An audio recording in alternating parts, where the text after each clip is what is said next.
Hello, this is Harry Paden. I am the host of the Paden Perspective. This is episode 10, and it's simply called Facts. We'll get into the information, and I'll kind of detail why I just named it Facts throughout the presentation. Okay. Thank you for watching.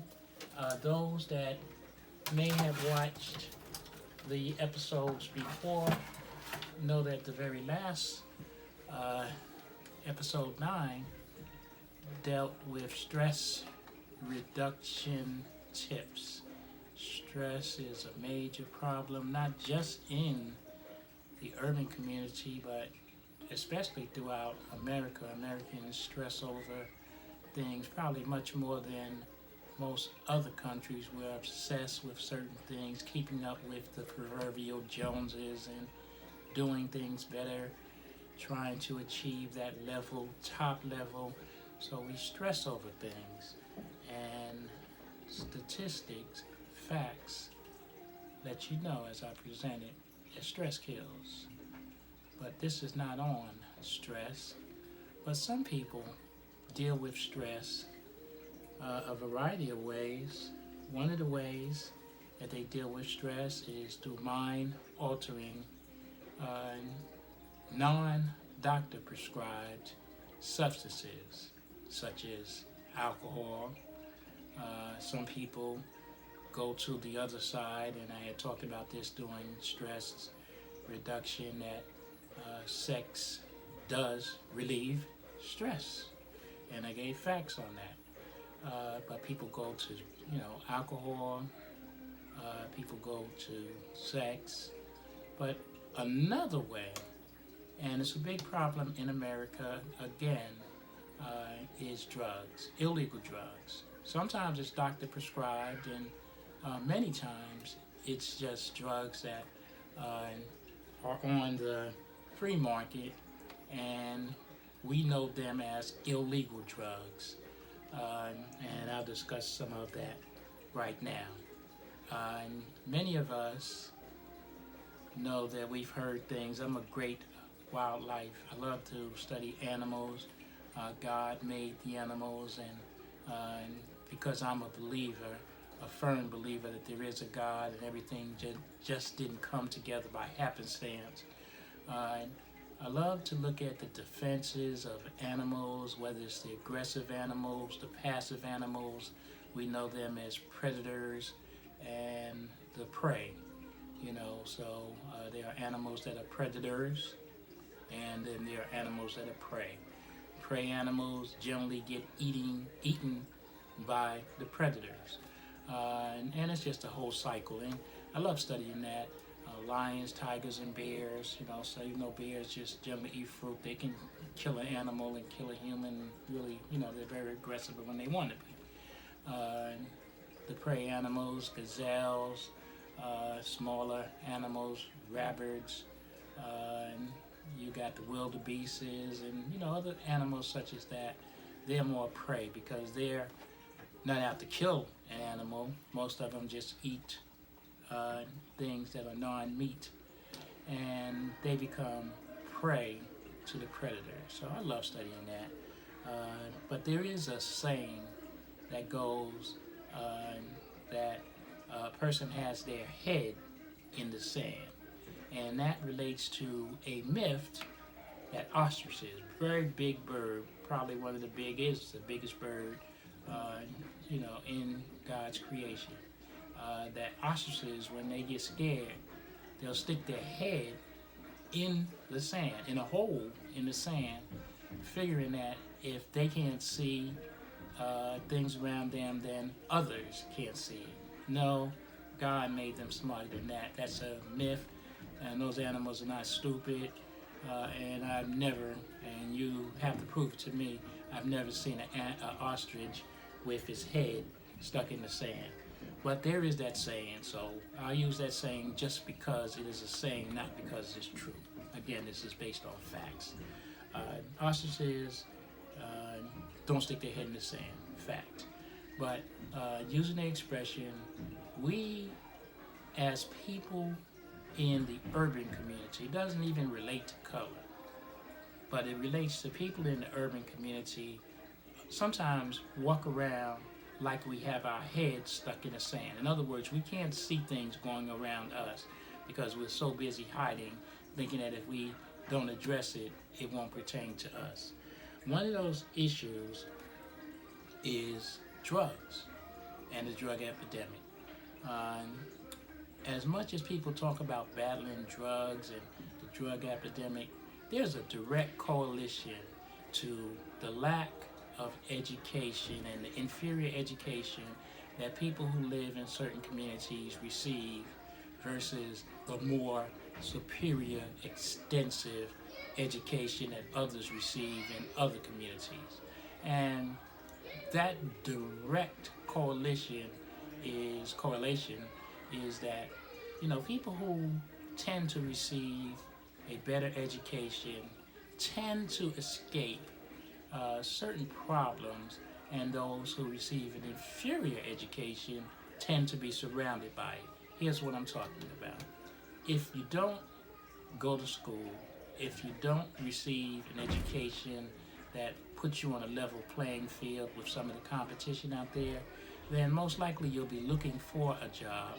And because you can't find a job because your education skills are less than, you become stressed out, you become impoverished, and then many people will turn to illegal substances because it's depressing being poor.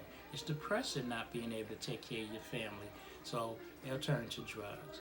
And in the urban communities, drugs have been a problem for as long as there has been poor and depressed neighborhoods. And this is not just a black and white thing.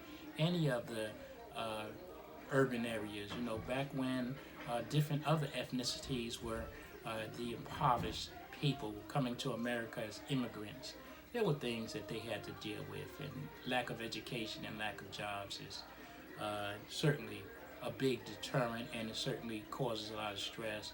And to get rid of that stress, people turn to drugs. And we know in the urban community that there is a specific drug that has it has decimated our community. And that is a drug that we know as crack. Crack came about because there was another drug, cocaine. Cocaine was considered the rich man's drug. Cocaine, very expensive, comes in a powder form, and the average poor person couldn't maintain a cocaine habit because, again, it's very expensive.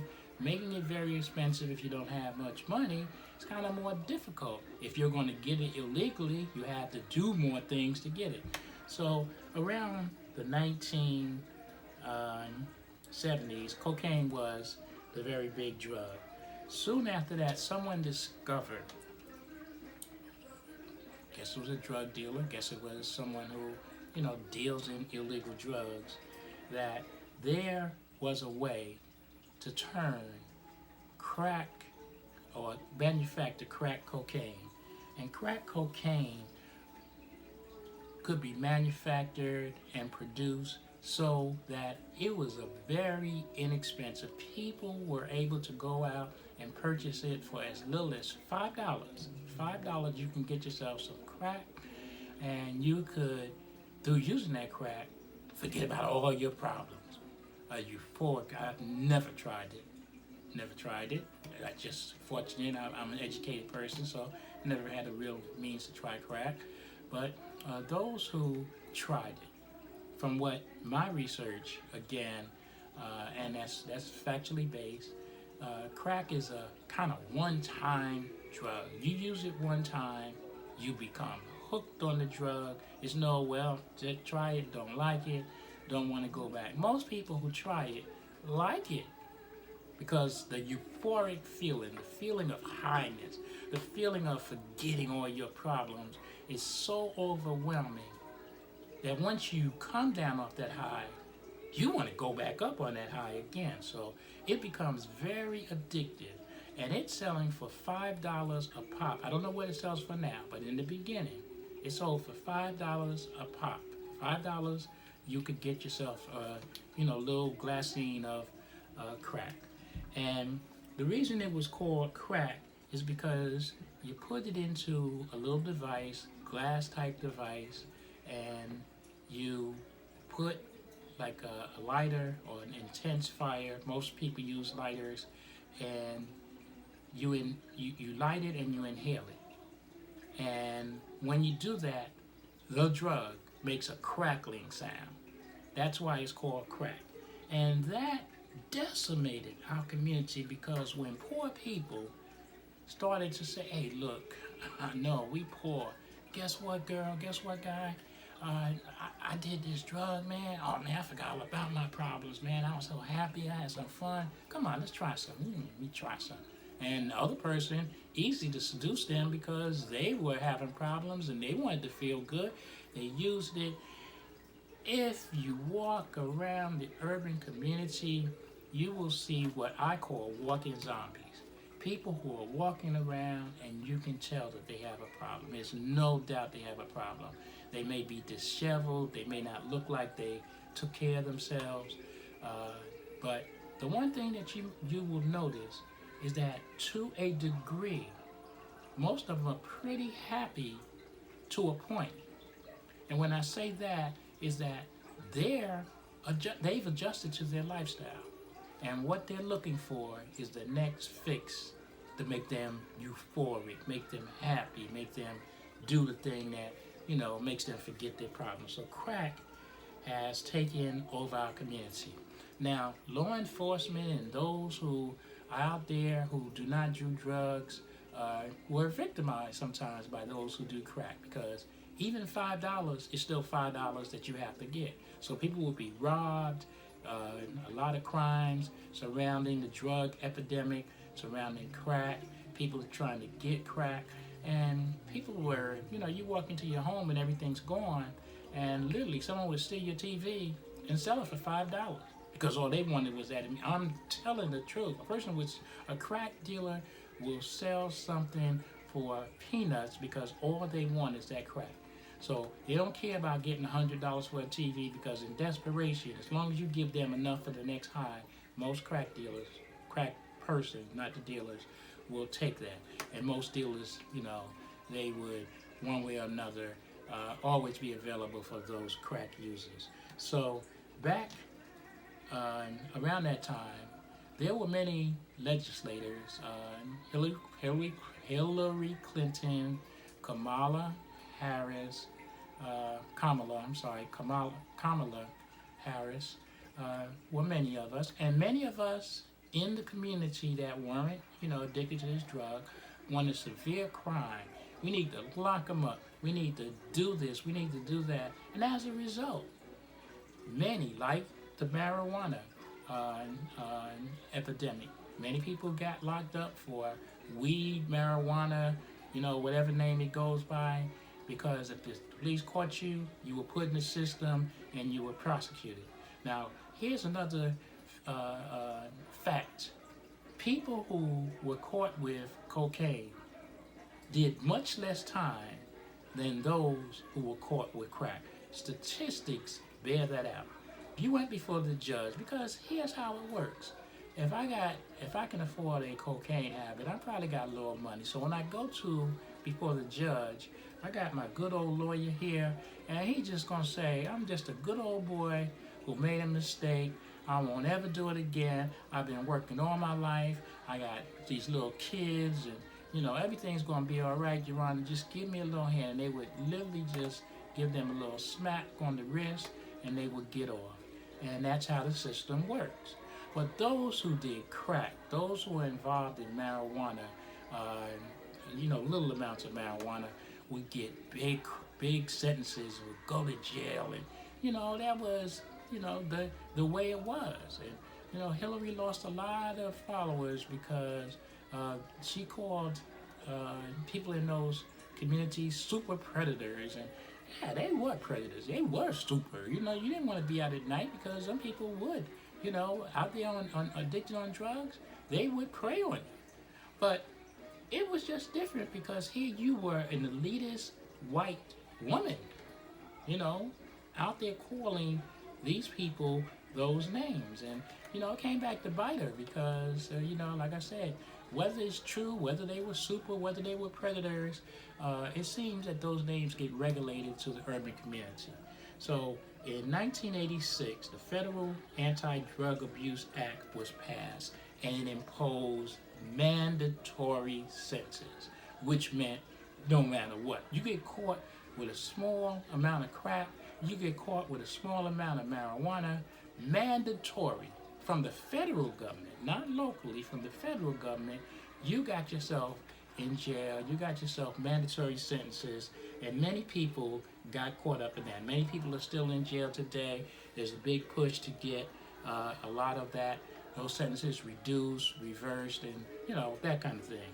But that's after the fact. Their lives have already been destroyed. They may already have been in jail 10 or so years. They may have already not able to get a job because they now have penalties.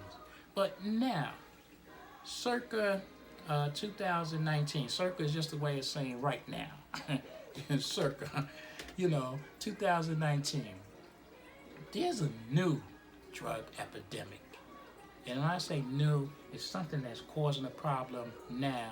And it's causing a problem in the suburban area. And it's causing a big problem in the suburban area.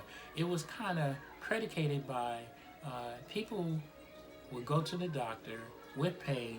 People have a lot of pain. Go to the doctor. Doctors can prescribe things. And there were opioids and things, Oxycontin and other type drugs that are real good for reducing pain. They take care of the pain. And whoa, you may be hurting, and you take that drug and you woosah, you level out. And they would prescribe those drugs because, again, that was okay. That was doctor prescribed and everything was good. But here's where the problem arose. When those drugs were prescribed and a person felt good, again, much like crack cocaine, when you felt good and your arm started hurting again, it might have said, don't take another one of those pills to the next day. But you're like, well, my arm is hurt. Now, I want to take some more. And they would abuse it. They would take more than the prescribed amount. And those drugs are very addictive. They also are, like crack cocaine. Once you start taking it and you get in your system, your body craves it. So the pain will produce itself at shorter intervals, so you would have to take more. And instead of them going back to the doctor saying, Doc, this ain't working, I'm getting pain, they would take more and take more. And many of the doctors, not really taking note, would re-prescribe and, prescribe more and prescribe more. But many doctors that prescribed so much drugs that, when you look at it, you say, the doctor should have known that this person was abusing those drugs. But doctors only do but so much. Maybe they should have. But it's our job to police ourselves. It's our family's job. So the opioid has become a major drug, Percocet, Oxycodone, and again, right now that's a major problem. But guess what? America's up in arms. Oh, our poor people who are taking those opioids and those Percocets. Oh, America, we gotta save them. It's just not fair. Oh, it's such an epidemic. No mandatory sentences for them. No lock them up for them. Let's get them drug treatment. See, America always has a way of saying we, certain people, are special. And we treat ourselves special. And other people care about them. And now America has really flipped this lid and said they want to do something. Fact, the White House says that the opioid epidemic will cost the U.S. economy more than $500 billion. That's how big a problem it is. Because, again, once people start abusing it, once you have to take a person to a hospital for treatment, once, you talk about the police power and the manpower for because they have to still enforce illegal drugs and catching people who are doing that. So as drugs become more and more of a problem, the victims now are the persons that either you're going to lock them up or you're going to get them help. And America has chosen to get them help because the American public says, them people are my people.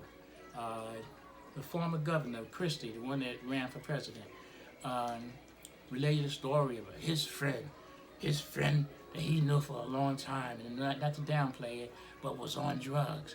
And he put a big push to, because his friend, and it was close to his heart. So because it was close, and because it's close to America's heart now, and it's not just them people down the hill, way down the hill, that, I just have to be careful when I go down the hill. Now, my sons, my daughters, my cousin, my friend, now America does a big push. Isn't that ironic? The land of the free, the home of the brave, where everybody should be treated equal, continually doesn't do what it says it's going to do. But fact is that those victims, opioid problem, crack problem, marijuana problem, whatever the problem is, they all should be afforded treatment. No one wants to be hooked on drugs. No one wakes up in the morning and saying, guess what today I'm going to do? I'm going to go get hooked on drugs. A set of circumstances happen in the crack era, in the opioid era. No one wakes up and intentionally gets hooked. So just like America, you want to protect the people who are now involved in the opioid epidemic. Come on. You got to go back and you got to redress the problem that you caused in the urban community. Many fathers, mothers, sisters, and brothers got put in jail because you didn't care about them when they had a problem. So now it's time for America to go back, take your head out the sand, and say, if my son or daughter has a problem, then someone else's son or daughter has a problem. And just because I have the money to get the best, medical care and put them into the best programs, I got to address that community. America, let's do the right thing. Even the orange guy, I don't want to get to spare, I'm not trying to, but even the president is advocating pumping billions of dollars into, the helping the victims of crime. The Senate drafted a $45 million health reform bill to help fight the opioid problem. So there's two things I'm suggesting. One is that we, as citizens, period, especially those of us that care about those who are less fortunate, need to be like real ostriches, take our head out the sand. An ostrich would never put their head in the sand. That would be a dangerous thing for an ostrich to do because that leaves them exposed to predators. So let's not put our heads in the sand. Let's not let America make it seem like their epidemic is more important. Let's not forget the millions of people who are out there who are victims of the crack epidemic and other drugs associated with the drug epidemic that started way back in the 70s or so. Many of those were Vietnam veterans because that was a hellish war. That was a hellish war where people saw things, you're right here and you see your friend blown up right next to you, literally right next to you. And they escaped, those things by using drugs. So let's do the right thing. It's time for America to be America. Let us take time to realize that drugs are a killer. Drugs are an epidemic, whether it's crack cocaine or the high tier opioids. And those people need help. Their families need help. You can do your part. Just make sure that the legislators act fairly, because which one of us, if we're fair, would want to have that problem with someone? Do you have that much hatred, America? Do you? Because I'm saying that the opioid problem does need to be addressed. I'm not saying, okay, now you didn't address our problem, let's not address your problem. That's crazy. I fear God. So in fearing God, I want all those problems addressed. And we are too powerful a nation not to address it. Those are the facts as I presented. I thank you so much. But you must be active. You can't just get out there and wish it. You got to vote for the right people. You got to make sure when you vote for them, you make them accountable, because there are people out there that are just taking money and just not doing the things that you want them to do. So use your vote. Use social activism. Get out there and help somebody, because we can do better. We can do better. To God be the glory.